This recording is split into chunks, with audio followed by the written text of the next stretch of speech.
Ang susunod na palabas ay rated PG. May mga masaselang tema ng panghusga, pangungutya, diskriminasyon, abuso, pagpapabaya sa kalusugan, karahasan at mga lengguaheng di pamilyar at di naangkop sa kasalukuyan. Mga girl, boy, bakla, tomboy, transgenders, ito ay angkop sa lahat ng manonood. Striktong patnubay lang ang kailangan.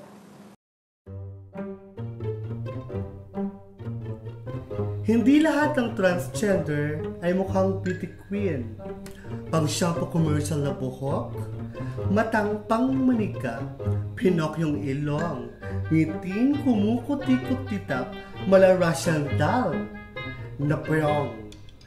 Maputi at makinis na mga balat na may 36, 24, 36 na body figure at hindi kailangan size 6 ang iyong paa.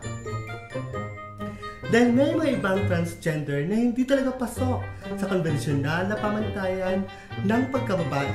Kaya mga ateng, mga atelya, mga atech, mga mama at mga madam, huwag natin gawing mani ang pag-intake ng pildoras at huwag natin gawing hobby ang magpatusok dahil ang mga nakikita ng ating mga mata ay hindi basihan ng iyong pagkababae. Ridokada ka man, pildoras or tusok queen, o sadyang dinaan mo lang sa prayers and waters ang iyong pagkababae? Dahil ang lubos na pag-unawa at pagkilala sa iyong gender identity ay achieve mo na ang iyong pagkababae tulad Cass.